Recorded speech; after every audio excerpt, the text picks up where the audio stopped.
Renee didn't flinch when Derrick laughed. She smiled. That smile was a blade. Measured. Controlled. But no one at the table knew how much it cost. "Didn't think you'd still be here," Derrick said, loud enough for others to pause. "Figured someone like you would've faded out by now." Someone coughed.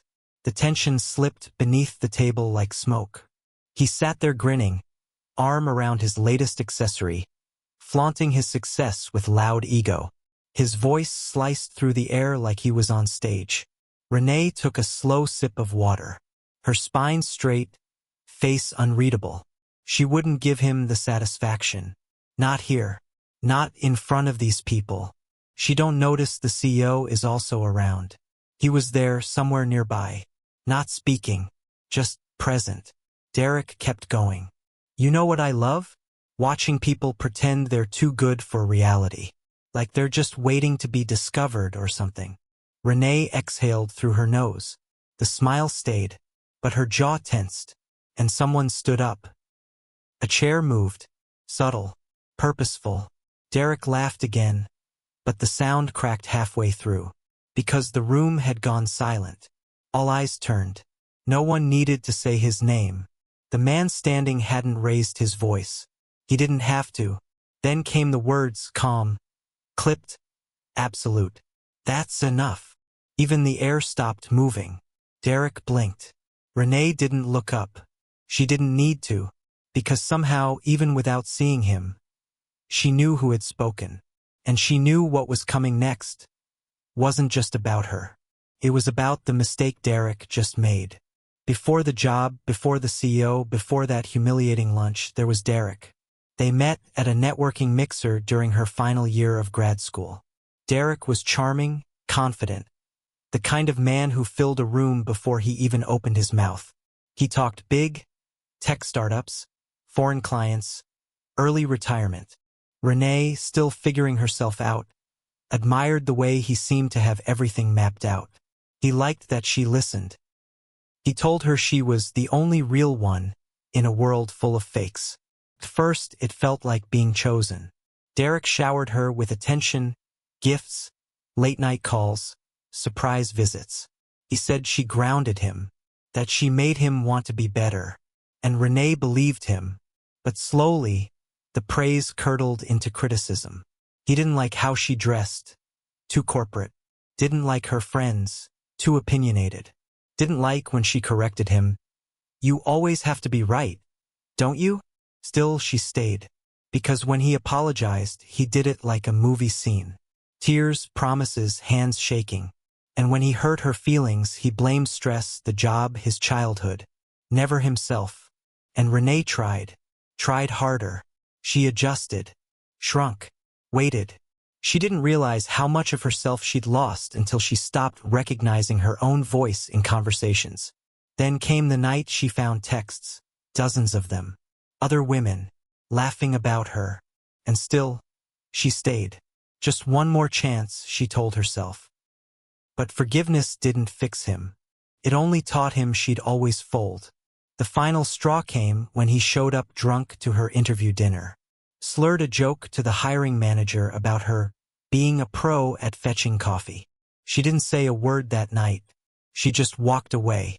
And the next morning, she walked into Hartman and Vale, the same company where Derrick worked. She worked in like a woman clawing her way back to air. It wasn't glamorous. She started at the bottom, entry-level admin, long hours, no praise. But it was hers. Quiet, stable, healing. She didn't expect to see him. Not at first. He wasn't loud like Derrick. He didn't demand attention. But the moment the CEO walked through the lobby, the atmosphere changed. Conversations dipped. People straightened up. Renee noticed.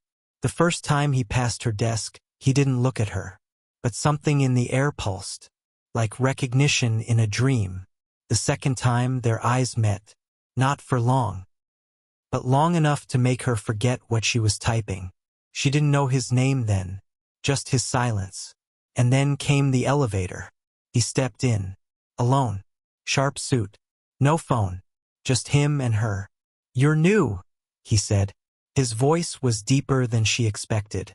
Yes, sir, she answered, trying not to stare at her shoes. He nodded once. Then silence. It lasted all of 12 floors. And yet it echoed in her memory for days. After that, he never spoke again. But since then things changed. Her broken keyboard got replaced without a request. Her lunch went missing, only to reappear neatly wrapped on her desk with a new fork. No notes. No clues. She never asked, thinking it was Derrick and he wasn't the one who did all that. It was her secret admirer, the CEO. Meanwhile, Derrick came crawling back, texting, calling, saying things like, "I made mistakes, and no one gets me like you." She knew better. And yet, on the loneliest night of the year, she answered. They went for coffee, then dinner. And soon, Derrick was hovering at her desk again, loudly announcing their relationship like a headline. She smiled, pretended, but inside, she hated the girl who still said yes to pain dressed as familiarity. The CEO never acknowledged him, never addressed Renee directly. But once, during a staff meeting, Derrick made a joke at her expense, and Renee looked up to find the CEO's eyes already on her. Not angry, not sympathetic, just watching, and that one look told her everything. Weeks passed. She finally ended things with Derrick. Quietly, finally, with no drama. Just a firm no more and a locked door. He called, showed up, pleaded. She said nothing. And somehow, the CEO started passing her desk a little more often after that. Nothing dramatic, nothing obvious, just a pause, presence, like the air was holding its breath. Then one evening, as she left the office late, she found a note on her keyboard. "You're not invisible." No name, just that. And for the first time in months, she cried. Not from sadness. The morning of the lunch, Renee woke up uneasy. There wasn't a reason she could name, just a weight, a dull pressure between her ribs. She checked her phone, no missed calls, no texts from Derrick for once. Just the calendar reminder for the Kopanu lunch, mid-year morale mixer. She hated the name. She stared at the screen a second longer than necessary, then got up and dressed with robotic precision. Her best blouse, the gold hoops, hair pinned up just right. Not for Derrick, not for anyone else. Just to remind herself that she was still standing. The walk to work felt longer, louder, like the city was whispering things she couldn't quite catch. Her shoes clicked a little too sharply on the marble floors when she arrived. The office buzzed as usual, emails, phones, someone laughing too loudly at a meme. But Renee felt out of step, like the rhythm had changed and no one else noticed. She caught sight of Derrick near the break room, leaned against the counter, holding court as usual. His voice carried, loud, confident, hollow. "You know what I told that supplier? Figure it out or lose the account." And he folded. Easy. A few people chuckled. Renee walked past without stopping. "Renee!" he called, mock cheerful. "You ready for the company lunch? You better sit next to me. Who else is going to keep me entertained?" She smiled without teeth. "I'll see what seats are left." His eyes narrowed a fraction. Just a flash. But it was enough. The lunch was at a sleek modern bistro. Glass walls, abstract art, waiters who spoke in whispers. Everyone shuffled in by department groups. The company covered it, but Derrick treated it like his show. He pulled out a chair near the middle, right in the spotlight, then gestured for Renee to sit beside him. She hesitated, and then she saw him, the CEO, seated alone at a side table, a book in one hand, glass of water untouched. No assistance, no performance, just presence. Their eyes didn't meet, but something in Renee's feet moved before her mind decided. She took a seat 2 places away from Derrick. He said nothing at first, but his smile twitched. Small talk floated. Orders were placed. Bread baskets passed. Derrick leaned back. "You guys know Renee and I used to date, right?" he announced out of nowhere. "Wild story. I basically saved her from a quarter-life crisis." Renee blinked. Laughter. Someone said, "No way." He grinned. Yeah, she was all serious, goal-chasing. I had to teach her how to live a little. More laughter. Renee's fingers tensed under the table. He leaned in, voice lower now, for her only. "Remember Cabo? You cried at that little bonfire when I told you I didn't believe in marriage. Said it shook your worldview." He chuckled. "You were adorable." She didn't respond. He sat back up. "But I gotta say, she's really leveled up. Got that work ethic face on all the time now. You'd think she's running this place." More chuckles. Renee swallowed. The walls felt closer. She reached for water, and her hand trembled. That's when she saw him clearly. The CO. Still at his table. Still reading. But the book hadn't turned a page in 10 minutes. And his eyes weren't on the text. Derrick tapped his glass. "Toast. A quick one." He stood. "To resilience. Some of us come from nothing, claw our way up, and still manage to shine. Like Renee." All eyes turned to her. She smiled, small and tight. Her chest burned. She opened her mouth to say something.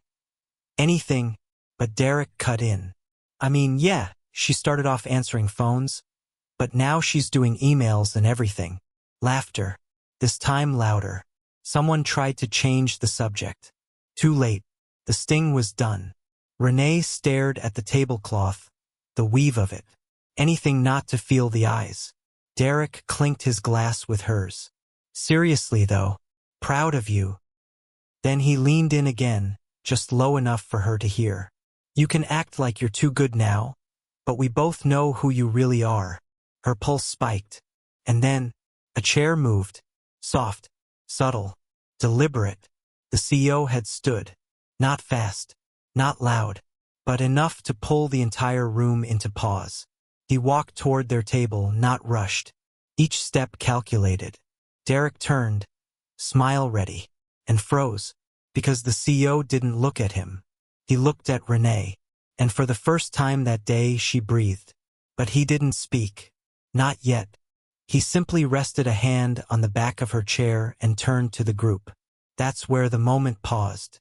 And that's where everything began to shift. The silence was louder than any insult. With the CEO standing behind her chair, Renee felt like the world had frozen mid-breath. Conversations stalled. Glasses hovered. Even Derrick, mouth half open, looked unsure for the first time all day. The CEO's hand rested on the back of Renee's chair, steady, grounding. Not possessive, not protective. Just there, like a lighthouse in fog. No words yet, and that somehow made it worse for Derrick. He cleared his throat, laugh awkward. "Sir, I was just joking, you know? Gotta keep the mood light, right?" The CEO didn't look at him, didn't blink. Renee could feel the tension in her shoulders slowly, achingly, melt, replaced by something new. Heat, embarrassment, and rising inside her chest, something dangerously close to anger. "Everything all right?" Someone at the table asked, trying to rescue the moment. Derrick seized the cue. "Of course," he said, gesturing grandly. "We're all just celebrating Renee's impressive climb. She's really found her lane. Consistent. Reliable." A pause. He turned to the CEO. "I mean, you've seen her work, haven't you, sir? She's exactly what a company like this needs. Stable, not flashy. Knows her place." That word, place, hung in the air like smoke. Renee stiffened. The air snapped. Not loudly, just wrong. Like a single note off-key in a symphony. The CEO finally spoke, but first he whispered something into her ears. "You are so beautiful, strong, and brave." He looked at Derrick. "I have seen her work," he said, voice low, almost conversational. Derrick straightened, smiled like he'd won. "I've seen her stay late to fix mistakes that weren't hers. I've seen her quietly hold teams together while others took credit. I've seen her manage crises with grace. And I've watched people underestimate her. Again and again." He looked down at Renee, not with pity, but precision. Like he saw everything.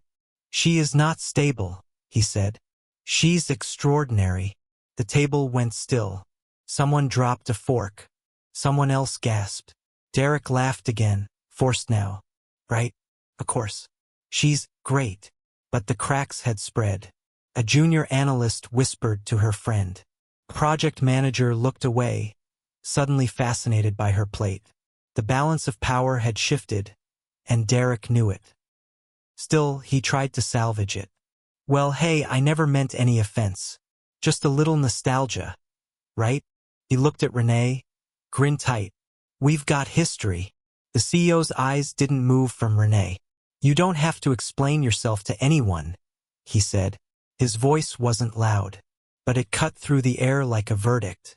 And suddenly, it wasn't just Renee who was holding her breath. It was the whole table. Derrick's grin twitched. Right, well, I think we all know Renee's a survivor. That's what I always admired. She gets knocked down, but she always finds a way to stay useful. Renee's breath caught. Useful. That was always the word, wasn't it? Not valuable. Not respected. Just useful, a tool, a helper, a stepping stone for someone else's climb. She pushed her chair back slowly, stood up. Derrick blinked. Where you going? She looked him in the eye for the first time all lunch. You're right, she said softly. We do have history. She stepped closer to him. Not in fear, not in anger. Just clarity. But history doesn't mean home. And it doesn't mean I owe you comfort while you chip away at my dignity. The words landed like glass on tile. Shards sharp and precise. Derrick opened his mouth. Closed it. Opened it again. But nothing came out. I stayed quiet before, Renee continued. I smiled. I endured. I let you embarrass me because I thought shrinking would make you feel taller. She turned to the table, voice steady. I don't do that anymore. Silence. Then a slow, singular clap came from the end of the table. The intern. Eyes wide, face red, but clapping. Then someone else joined. And another. Until the entire table, minus Derrick, was applauding quietly. Not loud. Not mocking. Just supportive. Renee blinked. The CEO hadn't moved. He simply looked at her, proud, calm, unmoved by the noise.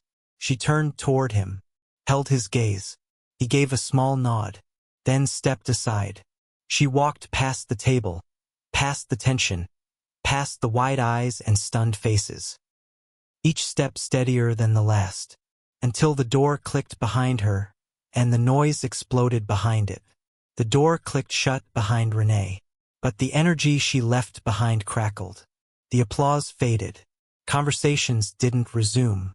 People glanced around, unsure if they should be embarrassed, impressed, or simply silent. Derrick sat frozen, hands still wrapped around his glass.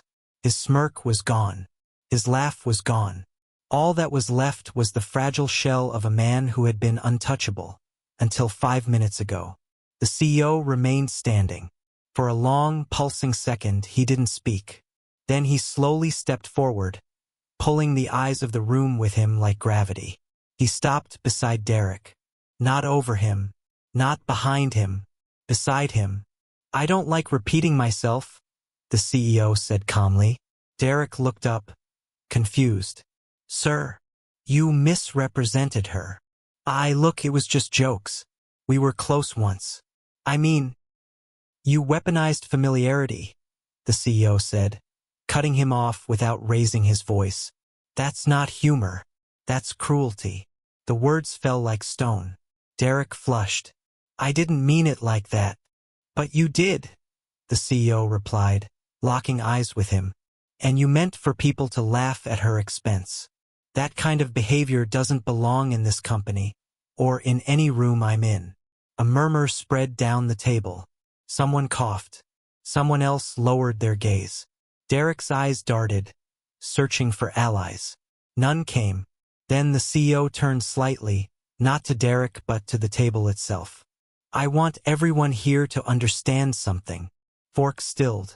Phones went silent. It was as if time itself paused.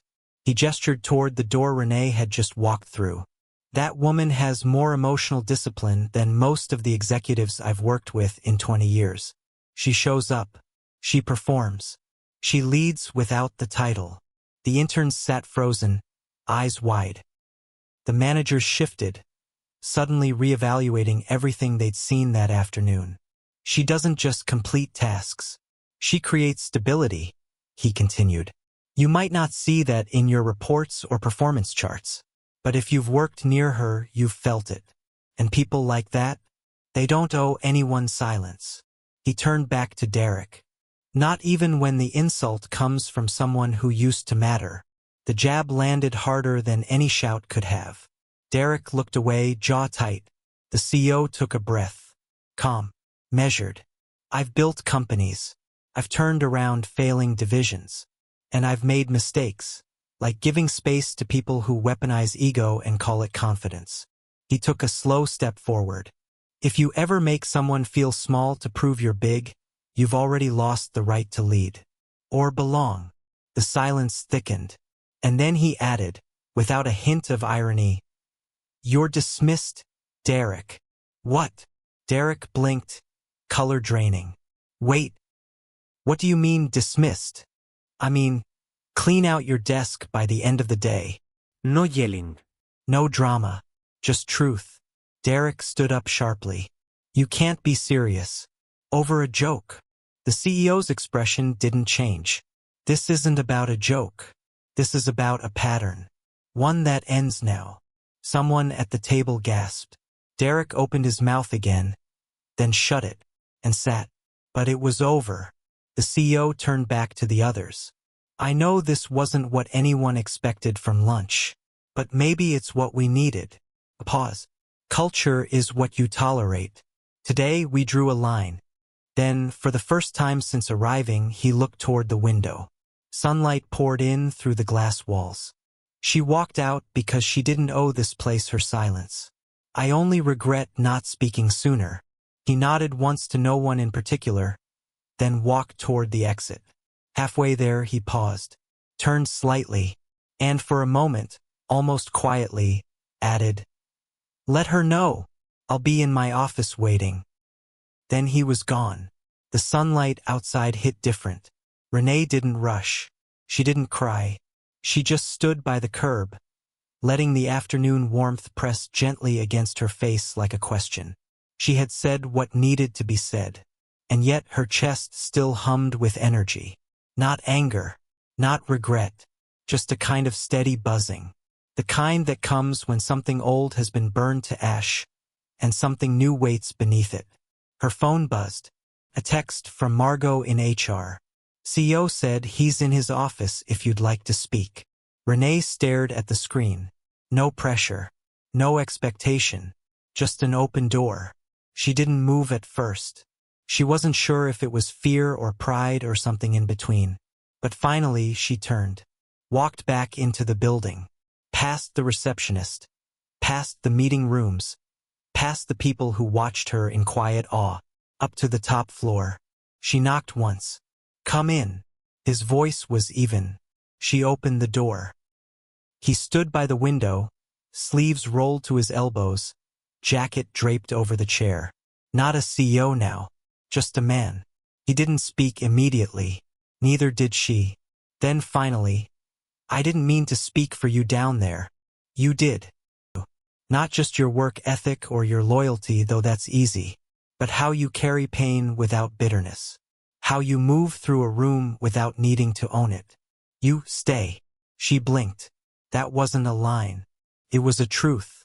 He stepped closer carefully. "I noticed you the first month. I remembered your voice before your name. I remembered the way you listened even when no one deserved it. Why didn't you ever say anything?" she asked softly. "I thought you were with him. And if you were, I wouldn't be another man trying to pull at your piece." That silenced her. It was the first time anyone had ever called it that, her piece. He hesitated. "And now, if there's no one, I'd like to take you out. Properly. No pressure." No expectations. Renee looked at him for a long time, then smiled. Soft. Genuine. You're late, she said. His brow lifted. But not too late. He smiled back. Good. She turned to leave, then paused. Dinner, not lunch. And I picked the place. He nodded. Deal. She opened the door, and this time when she stepped into the light, it didn't feel like escape. Felt like a beginning. Sometimes the most powerful thing you can do is walk away from what tried to silence you and step into the arms of someone who saw you all along. If the story moved you, share it with someone who needs a reminder of their worth. And if you believe every woman deserves to be seen, respected, and loved, subscribe, like, and stay with us for more stories that speak the truth. Your voice matters, and your story isn't over.